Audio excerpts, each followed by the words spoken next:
Video like जरूर कर लीजिए और ऐसे वीडियो लगातार फ्री में पाने के लिए चैनल को तुरंत सब्सक्राइब कर लीजिए और बेल आइकन को जरूर टैप कर लीजिए ताकि आगे भी सारे वीडियो आपको मिलते रहे। यूट्यूब में फॉलो करते हैं तो प्लीज ये वाला फ्री टेलीग्राम चैनल जरूर ज्वाइन कर लीजिएगा। सारे नोटिफिकेशन सारे अपडेट यहीं पे आते हैं, ध्यान रखिए।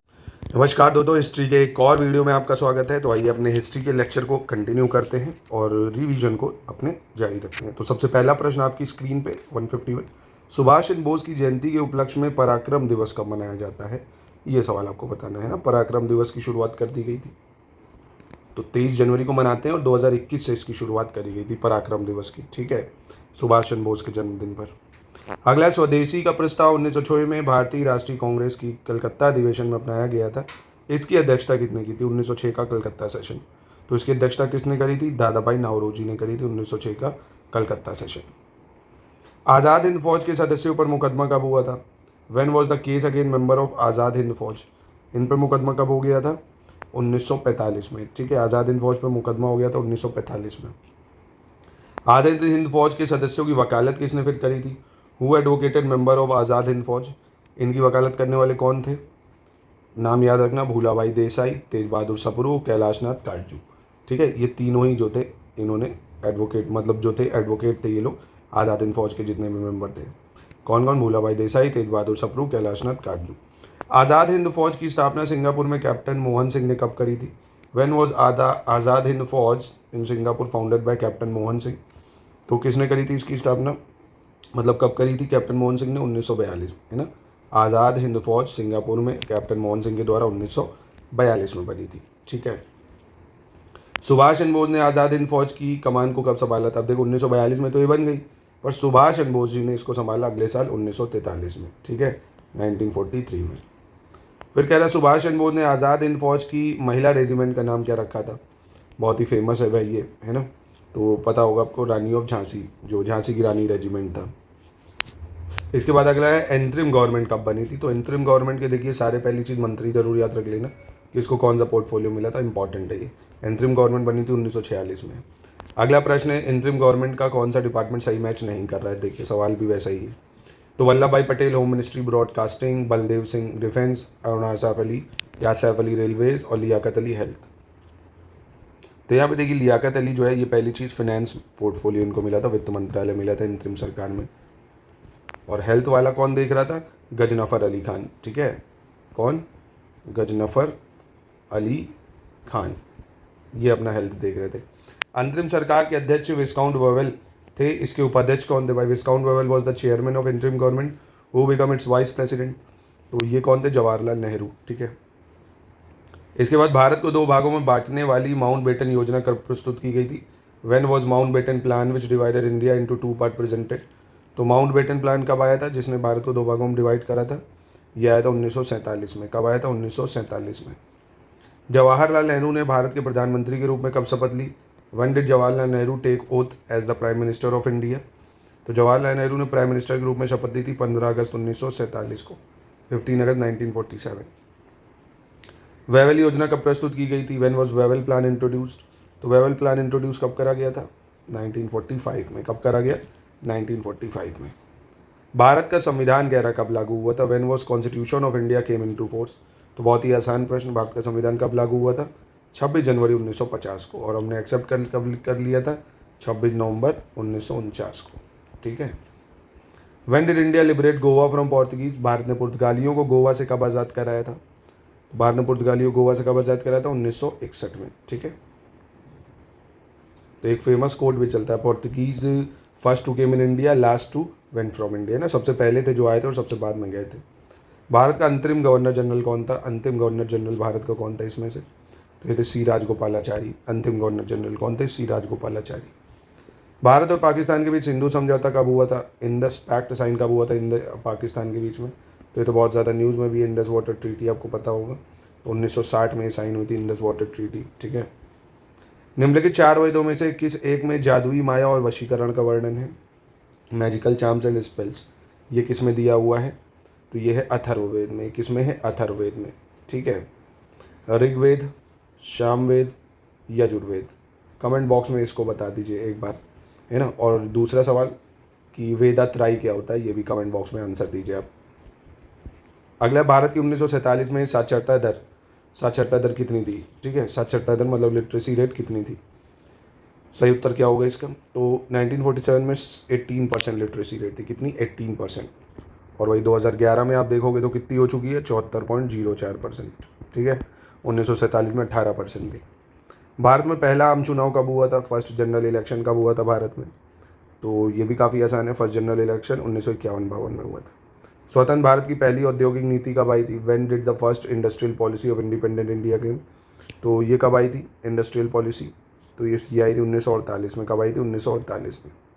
7 सितंबर 1931 से 1 दिसंबर 1931 तक आयोजित द्वितीय गोलमेज सम्मेलन में कांग्रेस के एकमात्र प्रतिनिधि के रूप में किसने हिस्सा लिया था, तो सेकेंड राउंड टेबल कॉन्फ्रेंस कब हुई, सितंबर 1931 से दिसंबर 1931। कौन आया था, महात्मा गांधी आए थे, ठीक है। कांग्रेस की तरफ से कौन आया था, महात्मा गांधी। एकमात्र सेशन मतलब गोलमेज में यही एक ही अटेंड करा था 3 में से। किसने गांधी इरविन समझौते में महात्मा गांधी के लाभ को सांत्वना पुरस्कार कहा था, who called outcome of Mahatma Gandhi consolation prize in the Gandhi Irwin pact. Famous quote है, बहुत ज़्यादा महत्वपूर्ण भी है। तो एलन कैम्पबेल जॉनसन का कहना था, किसका कहना था, एलन कैम्पबेल जॉनसन का, ठीक है, सांत्वना पुरस्कार। The wrong means never leads us to the right aim, this statement associated to, गलत साधन हमें कभी भी सही उद्देश्य तक नहीं ले जाते हैं, यह कथन किसका था, ये आपको बताना है। तो गलत साधन कभी हमें सही उद्देश्य तक नहीं ले जाते हैं, ये महात्मा गांधी का कहना था, किसका, महात्मा गांधी का। अगला कह रहा है इंडियन नेशनल कांग्रेस और इंडियन मुस्लिम लीग ने कहाँ पर एक ही समय अपने अधिवेशन आयोजित किए थे, where did the Indian National Congress and Indian Muslim League hold their session at the same time, तो ये लखनऊ सेशन में करे थे 1916 में, लखनऊ सेशन 1916। निम्न में से तैमूर के आक्रमण के बाद भारत में किस वंश का राज स्थापित हुआ था, which of the following dynasties ruled over India after the invasion of Timur. तो देखो सबसे पहले तैमूर का आक्रमण याद रखना भारत में 1398 में करा था। उस टाइम तुगलक डायनेस्टी का अंतिम जो रूलर कह सकते हो वो कौन था, नसीरुद्दीन महमूद। नसीरुद्दीन जो महमूद था वो शासक था। उसके बाद आती है सैयद डायनेस्टी, समय भी याद रख लो, 1414 से 1451, ठीक है। चलो इसके बाद कह रहे हैं निम्नलिखित में से किस नगर की स्थापना फिरोज शाह तुगलक द्वारा नहीं की गई थी, which of the following cities has not been founded by Firoz Shah Tughlaq. तो किसकी स्थापना फिरोज शाह तुगलक ने नहीं करी थी, अहमदपुर की, ठीक है, अहमदपुर की। फतेहाबाद, फिरोजपुर, जौनपुर, बहुत इंपॉर्टेंट, फतेहाबाद, फिरोजपुर, जौनपुर, इसकी स्थापना करी थी। और अहमदपुर किसने करा, अहमद शाह वली, ठीक है, वही करेगा, बहमनी सुल्तान जो था।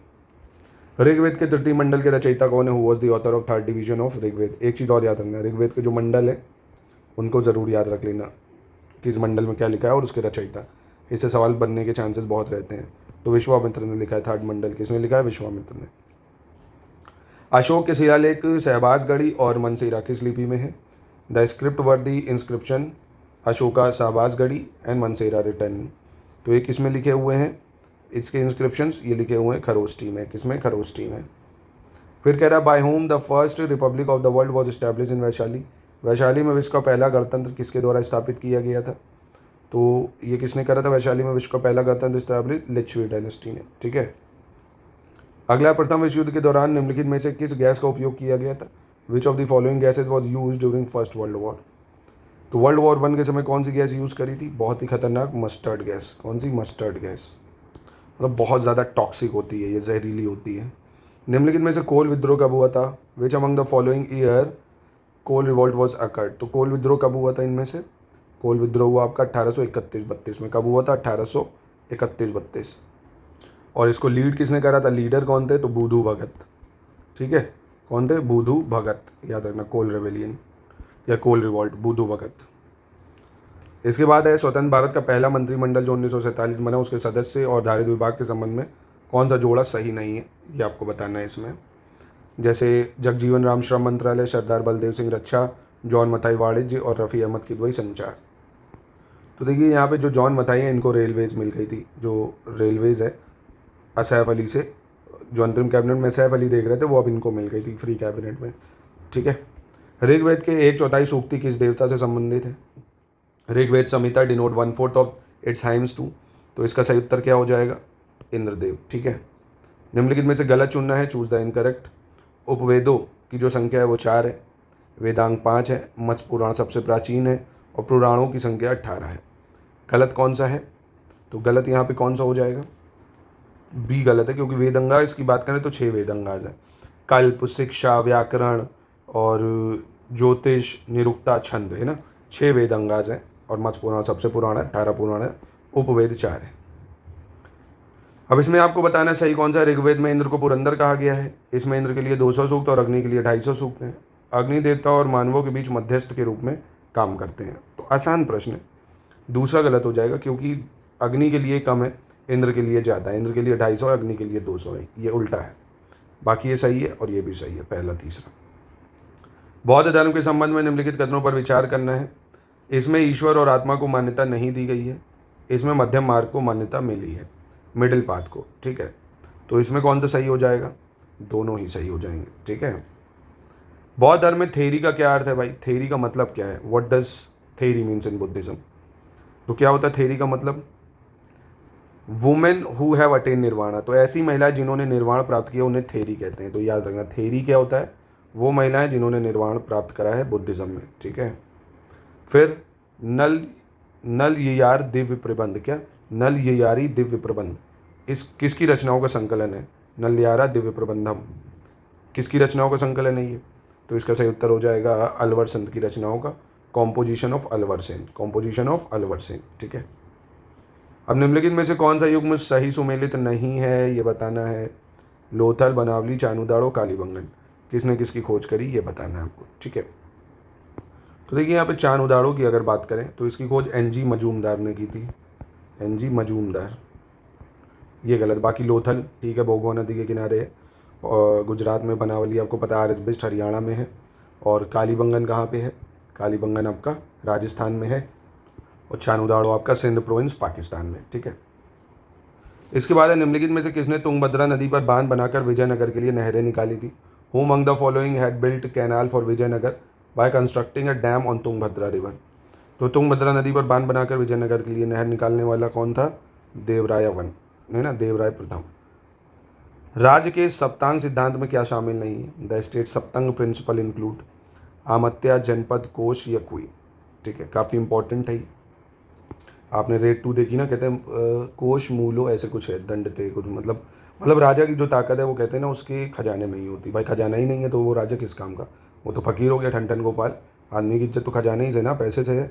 तो सप्तंग थ्योरी में क्या आती है? पहली चीज़ ध्यान रखो, एक तो मित्र आ जाते हैं, ठीक। कोश यानी पैसा वगैरह जो होता है उसका ट्रेजरी होता है। जनपद होता है ना, जब उसके पास अगर राजा के पास टेरिटरी नहीं तो किस काम का? वो आमत्या यानी सेना होती है, आमत्या। दुर्ग उसका फोर्ट, और दुर्ग फोर्ट, और एक होता है क्या? और राजा तो सबसे पहले तो राजा ही रहेगा, यानी स्वामी लिख लेना, स्वामी, मित्र, कोश, जनपद, आमत्या, दुर्ग। एक और होता है बाला या डंडा होता है, बल्ला या डंडा कह सकते हो, ठीक है। तो इसमें रानी नहीं होती कहीं भी सप्तंग में, तो 1 2 3 सही है। अगला है तबाकत नसीरी की रचना मिनात उस सिराज ने की थी, है किस भाषा में? तो पहली चीज़ तो ये भी याद रखना, तबाकत नसीरी किसने लिखी है? मिनात उस सिराज ने। किस भाषा में लिखी अगर पूछ ले तो पर्शियन लैंग्वेज में, पर्शियन में, ठीक है। अगला सवाल है गुजरात के अहमदाबाद में स्थित जामा मस्जिद का निर्माण निम्नलिखित में से किसने कराया था? Who among the following build the Jama Masjid इन अहमदाबाद गुजरात। तो इसका निर्माण कराने वाला था अहमद शाह। कौन था? Ahmad Shah. Which one of the Chola king conquered Ceylon. Chola राजाओं में से किस एक ने सिलोन पर विजय प्राप्त करी थी? तो चोल राजाओं में से किसने सिलोन पर विजय प्राप्त करी? राजेंद्र प्रथम। और चोला के जितने राजाज हैं बहुत इंपॉर्टेंट हैं, एक बार इन राजाओं को जरूर चोलास के देख लेना सारे, क्योंकि एग्जाम में पूछ सकता, चाहे विजयाला हो, है ना, राजा वन, इन सबको एक बार देख लेना। निम्नलिखित में से अकबर ने किस सिख गुरु को 500 बीघा जमीन प्रदान करी थी? अकबर ने किस सिख गुरु को 500 बीघा जमीन दी थी? पता है आपको? नहीं पता है तो याद रखो, गुरु रामदास, है ना, गुरु रामदास जी को दी थी, ठीक है। निम्नलिखित में से कौन कांग्रेस के उदारवादी नेताओं में शामिल नहीं है? ठीक है, दिनेश वाचा, मदन मोहन मालवीय, अश्विनी कुमार दत्त, फिरोज शाह मेहता। मॉडरेट लीडर नहीं था भाई, एक एक्सट्रीमिस्ट थे उग्रवादी और एक थे उदारवादी मॉडरेट। तो इनमें से क्या सही होगा? इसका आंसर अश्विनी कुमार दत्त जो है ये क्या थे भाई? एक्सट्रीमिस्ट लीडर थे। निम्नलिखित इमारतों में से कौन सी उनके शासक से सुमेलित नहीं है? विच of the following building is not correctly match by there ruler. तो इसका सही उत्तर क्या हो जाएगा? तो यहाँ पे देखिए दीन पना जो है ये गलत हो जाएगा, इसको हुमायूं द्वारा बनाया गया था, है ना, हुमायूं। बाकी गोल गुम्बद मोहम्मद अली शाह, मोती मस्जिद औरंगजेब, बुलंद दरवाज़ा अकबर, ठीक है। राष्ट्रीय ध्वज 22 जुलाई 1947 को अपनाया गया और 24 जनवरी 1950 को। राष्ट्रीय गान और राष्ट्रीय गीत अपनाया गया था। तो इसका सही उत्तर क्या होगा, दोनों सही हो जाएंगे। ठीक है, 200 नंबर प्रश्न देख लेते हैं क्या कह रहे हैं। भारत का पहला समाचार पत्र बंगाल गैजेट था। बंगाल गैजेट था। The first newspaper was Bengal Gazette. It was publish by James Augustus हाइके।